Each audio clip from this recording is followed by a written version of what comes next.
नमस्कार।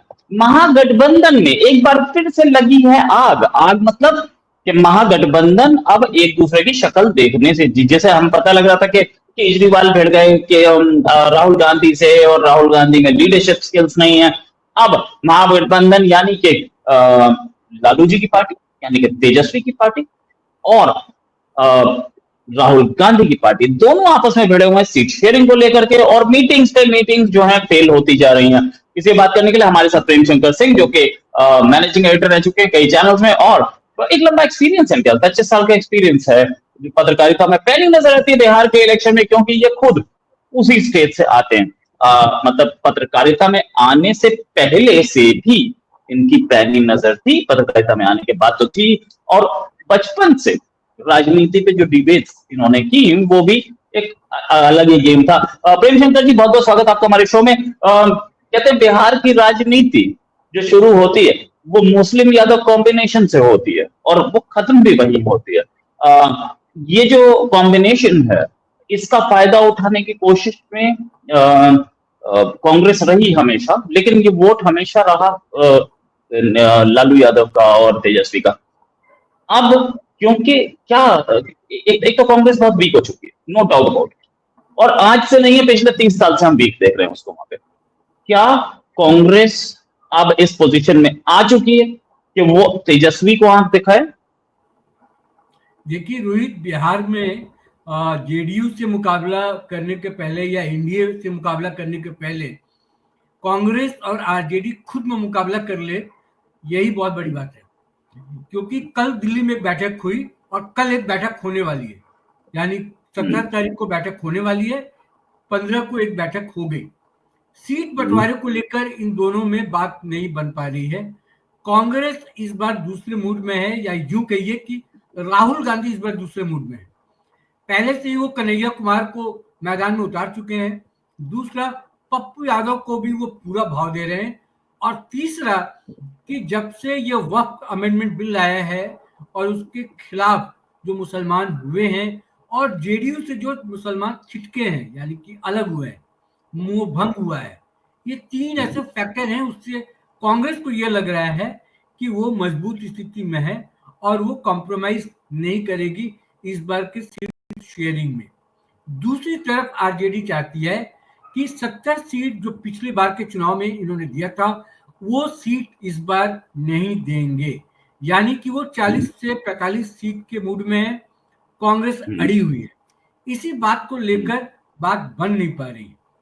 कल भी जब बैठक होने के बाद तेजस्वी यादव तो मीडिया के सामने आए, राहुल गांधी आए नहीं। लेकिन मुझे लगता है कि तेजस्वी यादव ऐसा चाहते हैं कि गठबंधन किसी भी तरीके से बचा रहे और चुनाव जो हो वो गठबंधन में हो, नहीं तो दोनों का नुकसान होगा। अब आइए वोट बैंक की बात कर लेते हैं, जिसकी बात हम कर रहे थे, जो सवाल भी आपने क्लियर था। वोट बैंक जो है, माई समीकरण पर आरजेडी काम करती है, मुस्लिम और यादव, और वही काम कांग्रेस करने की कोशिश में है, या ये करके आरजेडी को ये जताना चाहती है कि अगर आप मेरी बातों को नहीं सुनेंगे, नजरअंदाज करेंगे, तो मैं भी आपको डेंट कर सकता हूं। यानी अलग जब आप चुनाव लड़ेंगे तो आपको भी डेंट होगा, ये मत समझिए सिर्फ कांग्रेस को नुकसान होगा।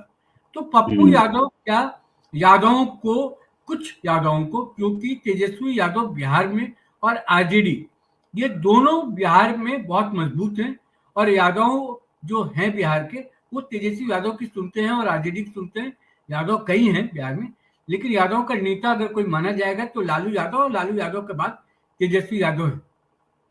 लेकिन पप्पू यादव अगर मार्केट में आएंगे, कांग्रेस उसको तवज्जो देगी और मेहनत करेंगे तो यादव वोट पे कुछ डेंट लगा सकते हैं। और क्योंकि वो सीमांचल का इलाका है और मुसलमान को लेकर और वक्फ अमेंडमेंट बिल को लेकर पप्पू यादव पार्लियामेंट में भी बहुत कुछ बोला था, पार्लियामेंट के बाहर भी बहुत वो इसके खिलाफ रहे और वक्तव्य देते रहे। इससे भी मुस्लिम वोटरों के बीच में एक अच्छा मैसेज गया था। कन्हैया कुमार जो हैं वो एक तरीके से जो भूमियार वोट है बिहार में, और भूमियार के बहाने जो अगले मतलब जो फॉरवर्ड वोट है उस पर कब्जा करने की कोशिश है कांग्रेस की, या उस पर सेंध लगाने की कोशिश है, लेकिन कन्हैया कुमार को एक्सेप्ट नहीं कर पा रही है बिहार अभी भी, क्योंकि उनको वहां का भगौड़ा समझा जाता है और उनको अपॉर्चुनिस्ट भी समझा जाता है कि जब मौका मिलता है वो बिहार चले जाते हैं, चुनाव लड़ते हैं, फिर वापस चले जाते हैं। तो कन्हैया कुमार के बहाने भी फॉरवर्ड वोट पर कांग्रेस चाहती है कि वहां भी कुछ कर सके। कुल मिलाकर राहुल गांधी एग्रेसिव तो हैं, कॉम्प्रोमाइज करने की स्थिति में नहीं दिखाई दे रहे हैं। मुझे डर है, आशंका है इस बात का कि हो सकता है कि वही स्थिति ना हो जाए रोहित, जो हाल दिल्ली में हुआ था, क्योंकि दिल्ली वाला हाल होगा कि इन दोनों के बीच में गठबंधन जारी भी रहेगा, लेकिन अगर सीट पर बात नहीं बनी तो चुनाव लड़ेंगे दोनों अलग अलग तरीके से, एक दूसरे पर आरोप लगेंगे, और कहीं ऐसा ना हो जाए कि राहुल गांधी उसी चारे घोटाले को लेकर लालू यादव पर हमला करते दिखे। तो वोटर जो हैं सेम वोटर हैं दोनों के, क्योंकि एंटी जो बीजेपी एंटी वोटर्स हैं, जो मैं आपको बार बार कहता हूं, यादव और मुस्लिम वोट, वो वोट मिलते नहीं है बीजेपी को जितनी भी कोशिश कर ले। हालांकि इन्होंने हिंदू और मुसलमान वाली जो बात आती है पूरे देश में, 80-20 वाला जब गेम होने लगता है, तो उसमें एज मिलता है बीजेपी को, और बीजेपी वहां पर या एनडीए वहां पर अच्छी स्थिति में होती है। क्या सोचकर इस बार जेडीयू भी आर पार के मूड में है, और वक्फ अमेंडमेंट बिल को लेकर जो साथ दिया उसने सरकार के साथ खड़ी दिखाई दी जेडीयू पार्टी, ये भी अभी सोचने वाला विषय है। लेकिन रोहित इतना तय है कि आर पार जेडीयू भी ने सोच लिया है कि इस बार जो वोट बैंक है वो एनडीए का एक हो। हालांकि और भी कई चीजें हैं इसमें, और मैं जवाब दूंगा तो इसमें एक लंबा वक्त लग जाएगा। मांझी को लेकर भी बहुत असमंजस है कि वो 70 सीट क्यों नहीं दे पा रही है आरजेडी, और क्या लॉजिक है इसके पीछे तेजस्वी यादव का। वो कह रहे हैं कि हो सकता है कि मांझी क्योंकि एनडीए में 40 से 45 सीटों की मांग कर रहे हैं, वो देने की स्थिति में एनडीए नहीं होगा। जब एनडीए नहीं दे पाएगा तो हो सकता है कहीं वो इधर से उधर हुए और वहां पर वो महागठबंधन में साथ आ गए तेजस्वी के, तो वहां भी कुछ सीटें इनको देनी पड़ेंगी। तो वहां भी सीटें अगर देनी पड़ेंगी तो फिर कटेगा कहां से। कांग्रेस लगातार आरोप लगाती ही रही है कि आपने उन सीटों को दिया, 70 सीटों को, जहां की वो हार निश्चित थी, वो मजबूत एनडीए के लिहाज से मजबूत सीटें थी, हमें कमजोर सीटें आपने दी। और आरजेडी आरोप लगाती है कांग्रेस पर जब भी सीट को लेकर अगर इनमें टकराव होता है कि अगर 70 सीट आपको हमने नहीं दिया होता, कुछ सीटें कम दी होती, तो हो सकता था कि आरजेडी की सरकार बन जाती। वहां पर जो सीटें कम हुई आरजेडी की, नंबर 1 पार्टी होते हुए भी वो सत्ता से बाहर है, तो उसको ये लगता है कि अगर सीटें वो मिल गई होती तो सरकार आरजेडी की होती। बिल्कुल सही, बिल्कुल सही। ये पूरा गेम जो है ये बहुत स्ट्रांग है। क्या मांझी इतने पावरफुल हैं कि वो 40 सीट मांग लें? देखिए है क्या कि अभी सीट बंटवारे को लेकर एनडीए में अंदर खाने जो बातचीत हो रही होगी, अंतिम मुहर आप समझिए कि वहां पर अमित शाह ही लगाएंगे। और वहां पर अगर सीट बंटवारे को लेकर कुछ अप एंड डाउन होते हैं तो उसमें बहुत सारे लोग लग जाते हैं बीजेपी की तरफ से। और अमित शाह का कद इतना बड़ा है कि अमित शाह जब मीटिंग्स लेते हैं और सीट बंटवारे पर चर्चा हुई किसको कितने सीट, क्योंकि चिराग पासवान भी हैं, हम भी है, और उधर एक वीआईपी है, वीआईपी आरजेडी के साथ। तो एससी वोट जो है, वो मांझी वोट जो है वो उनके साथ है, तो वो कई बार डराने धमकाने की कोशिश करते हैं मांझी। लेकिन क्योंकि केंद्र में वो मंत्री हैं, खुदा ना खास्ता अगर वो वहां चले गए आरजेडी के साथ, महागठबंधन के साथ, और सरकार तो वैसे भी एनडीए मजबूत है, एनडीए की सरकार वहां बनाने की बात हो रही है, जितने राजनीतिक पंडित हैं, मेरा अपना खुद का भी आकलन है कि वहां पर अभी एनडीए काफी मजबूत स्थिति में है और दोबारा सरकार बना सकती है। और कहीं इधर से उधर गेम पलटा और मांझी यहाँ से वहां चले गए तो इतना आसान नहीं होगा मांझी के लिए। बस उनका जो वोट बैंक है, उस वोट बैंक के चक्कर में, क्योंकि बिहार में ओबीसी और पिछड़ा, क्योंकि वहां पर जातीय समीकरण बहुत मायने रखते हैं, और उसी का डर दिखाकर मांझी की कोशिश में है कि हम बार्गेन कर लें। लेकिन मुझे लगता है कि बैठ के बात होगी तो बात बन जाएगी। मैं जब आप बैठते हैं, राजनीतिक चर्चा करते हैं, इस तरह का विश्लेषण जब करते हैं, तो आप मानकर चलते हैं हाँ या ना, ऐसा हो सकता है, संभावनाओं पे बात करते हैं। तो एक संभावना की बात मैंने की कि ऐसा हो सकता है कि मांझी अगर उलझ जाए तो वो बात कम से कम हो या ना हो, तेजस्वी यादव राहुल को ऐसा कुछ कन्विंस करने की कोशिश करते होंगे। एक चीज और आपने बताया कि भूमिहार वोट बैंक पर नजर है कांग्रेस की। तो इस वोट बैंक पे तो बीजेपी की भी नजर थी। सीपी ठाकुर एक बहुत बड़े लीडर हुआ करते थे। क्या ये वोट बैंक बीजेपी के साथ नहीं था? क्या स्लाइड कर सकता है? नहीं, ये वोट हमेशा से बीजेपी के साथ लगभग रहा है। सीट पर अगर हम्म, उम्मीदवार भूमिहार आ जाते हैं किसी सीट पर, वो एक अलग बात है। भूमिहार वहां पे हम्म, 1-1.5-2% होंगे, उससे ज्यादा है नहीं। लेकिन ये एक का ऐसे कम्युनिटी है, ऐसी जाति है ये, कि इन्फ्लुएंसर है ये इन्फ्लुएंस करते हैं हम्म, दूसरे जाति को भी।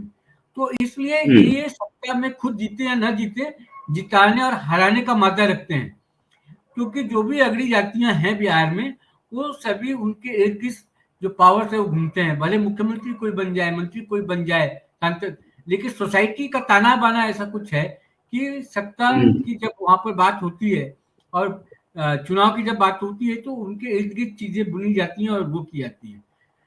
हम्म, कन्हैया कुमार के जरिए कोशिश से लोग लाभ कर रहे हैं, लेकिन एक्सेप्टेंस बिहार में अभी नहीं है। मैं वही कह रहा हूँ, जो बुनियाद वोट हम्म, है या जो फॉरवर्ड वोट है, मैं शुरू में भी आपसे कहा था कि हालांकि इंटैक्ट है और मैक्सिमम वोट जो है वो बीजेपी को ही हम्म, मिलता है। लेकिन मैं कह रहा हूं कि ये एक मैसेज है कि यादव वोट के लिए मैंने पप्पू यादव का फेस बनाया, अगली जातियों के लिए मैंने क्योंकि जो वहां पर अभी तक जो अध्यक्ष भी थे वो भूमिया जाति से ही थे, कांग्रेस के। हम्म, लेकिन मुझे लगता है कि हम्म, राहुल गांधी को किसी ने समझाया कि बिहार की अगर राजनीति करनी है, तो आप हम्म, अगड़ी किसी अगड़ी जाति के लोगों को उसको सामने रख के उसका फेस बना के आप चुनाव नहीं जीत सकते।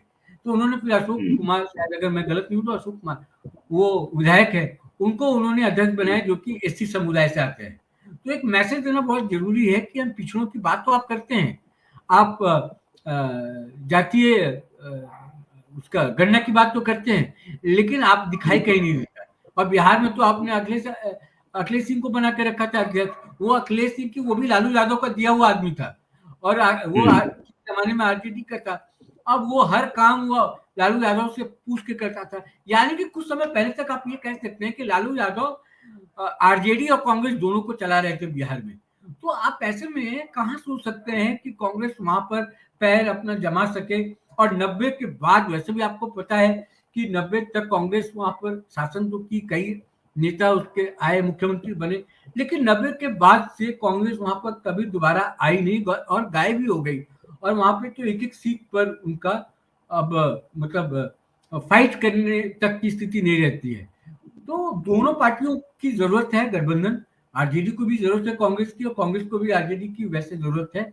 हालांकि मुझे हम्म, बार बार इस बात की एक आशंका रहती है रोहित, कि दिल्ली वाला कहीं मामला ना हो। अगर राहुल गांधी अड़ जाते हैं, हालांकि वो अड़ेंगे नहीं, बाद में उनके पास खोने को कुछ है नहीं, लेकिन बिहार अगर में। गठबंधन अगर तोड़ के लड़ते हैं तो बहुत बड़ा नुकसान होगा दोनों को। क्योंकि वोट का बंटवारा होगा, ओवैसी अपना गेम करेंगे ही। ओवैसी आएंगे तो एक मुस्लिम वोट कम से कम वो इन्फ्लुएंस तो करते ही हैं कुछ, क्योंकि उनके भाषण से, उनकी पर्सनालिटी से कई देश के कई मुस्लिम ऐसे लोग हैं, वोटर्स हैं, जो इन्फ्लुएंस होते हैं ओवैसी से। वो 2000-4000 पर सीट भी हो जाए तो भी वो नुकसान करने हम्म, की आ जाते हैं। और पिछली बार उनके 4 या 5 विधायक भी चुने गए थे। तो ये एक है बिहार का अभी तक का जो है। तो जब तक सीट बंटवारा नहीं कर लेते हैं, तब तक की ये स्थिति है। अच्छा, एक चीज फाइनल क्वेश्चन आपसे लेना चाहूंगा। ये जो पूरी समीकरण है, कांग्रेस जो है, क्या कांग्रेस तेजस्वी को झुका पाएगी, अपनी बातें मनवा पाएगी, या तेजस्वी ओवर कॉन्फिडेंस में है कि मेरा वोट बैंक नहीं टूटेगा? अब देखिए, मैं एक चीज बताऊंगा आपको, चीजें कैसी बदली है। हम्म, आप जो अभी का 2025 का जो चुनाव है ना, वो पूरी हम्म, तरीके से तेजस्वी यादव के नेतृत्व में लड़ा जाएगा। हम्म, जो इसके पहले जितने भी चुनाव हुए, भले ही वो जेल में हो लालू यादव या कहीं भी हो, लालू यादव की भूमिका होती थी। लेकिन इस हम्म, बार के चुनाव में लालू यादव की भूमिका खत्म हो गई, समझिए आप। अब आरजेडी हम्म, का जो नया सुप्रीमो है वो तेजस्वी यादव है। हम्म, जो फैसला लेगा वो सर्वमान्य होगा, पार्टी को भी और परिवार को भी। गाय बगाई ये भी खबर आती रहती है बीच में कि परिवार में कुछ मनमुटाव है। कई बार तेज प्रताप जो उनके बड़े भाई हैं, वो भी कुछ उटपटांग बयान दे देते हैं। मिश्रा की अपनी राजनीतिक महत्वाकांक्षाएं हैं बिहार में, तो परिवार में सत्ता को लेकर कुछ है, लेकिन तेजस्वी यादव जैसी पर्सनालिटी, भले आप उसको जो कह लीजिए 9वीं फेल और 10वीं फेल, लेकिन उनकी जो पर्सनालिटी है, व्यक्तित्व जो है, वो परिवार में कम से कम उनसे बेहतर अभी किसी का है नहीं। वो अच्छा बोल लेते हैं, वो अच्छा आरोप लगाने वालों का जवाब दे देते हैं, विधानसभा में भी ठीक तरीके से वो सत्ता पक्ष को हैंडल करते हैं, जो भी वहां पर आपस में टकराव की स्थिति होती है उसको मैनेज करते हैं। तेज प्रताप भी कई बार वहां पर आउट ऑफ कंट्रोल हो जाते हैं, तो भी उसको मैनेज करते हैं, तो बड़ा आराम से बोलते हैं। उनकी पर्सनालिटी को आप देखिएगा, तो तेजस्वी यादव को झुकाना नहीं होगा। अगर कुछ होगा तो वो तेजस्वी यादव समझेंगे कि अगर ये जरूरी है तो वो करेंगे। राहुल यादव झुका लेंगे तेजस्वी यादव को, ऐसा है नहीं, और कांग्रेस वैसी स्थिति में है नहीं। अब वही कहते हैं ना कि पिछले चुनाव को देखेंगे, राहुल यादव ने जो निर्णय लिया अभी तक, माफ कीजिएगा, राहुल गांधी ने जो निर्णय अभी तक लिए हैं, वो कोई चौंकाने वाले निर्णय तो लिए नहीं, ना उसने कोई बहुत बड़ा तीर मारा है। में आकर हो सकता है काम खराब कर दे, तो हो सकता है उसमें कुछ आगे पीछे करना हो तो तेजी से करना, लेकिन दबाव में कतई नहीं आएंगे। और अब आरजेडी के नए सुप्रीमो, आप ध्यान रखिए, मैं बार बार इस बात को कह रहा हूँ, वो तेजस्वी यादव हैं, उन्हीं के नेतृत्व में पार्टी चलेगी। तो लालू का रोल खत्म हो गया है, तो जो फैसला तेजस्वी यादव लेंगे वही फाइनल होगा, पार्टी को भी मानना होगा। अगर राहुल मानते हैं तो राहुल ठीक है, नहीं मानते हैं तो जो तेजस्वी बोलेंगे वही होगा, क्योंकि वो अभी भी एडमिट है, मुझे जहाँ तक जानकारी है। लालू यादव की स्वास्थ्य बहुत ठीक नहीं है, अब वो कुछ कहने की स्थिति में नहीं है। इससे पहले भी जो मेरे पास जानकारी थी रोहित, कि वो बहुत ज्यादा उनकी पार्टी में अब चलती नहीं है पिछले कई सालों से, तेजस्वी यादव ही पार्टी चला रहे हैं। हाँ, ये जरूर है कि लालू यादव ने अगर किसी के लिए कह दिया कि भाई 2 सीट इसको दे दो या 1 सीट इसको दे दो या वो कर दो, 4-5 सीटों का इधर उधर हो सकता है, लेकिन मैक्सिमम सीटों का फैसला पार्टी में कौन क्या करेगा नहीं करेगा, कौन राज्यसभा जाएगा, कौन मंत्री बनेगा जीतने के बाद, आदि पर जो भी फैसले होते हैं जो पार्टी के अंदर होते हैं, वो अब तेजस्वी ही कर रहे हैं। तो इसलिए झुकने का सवाल ही नहीं पैदा होता।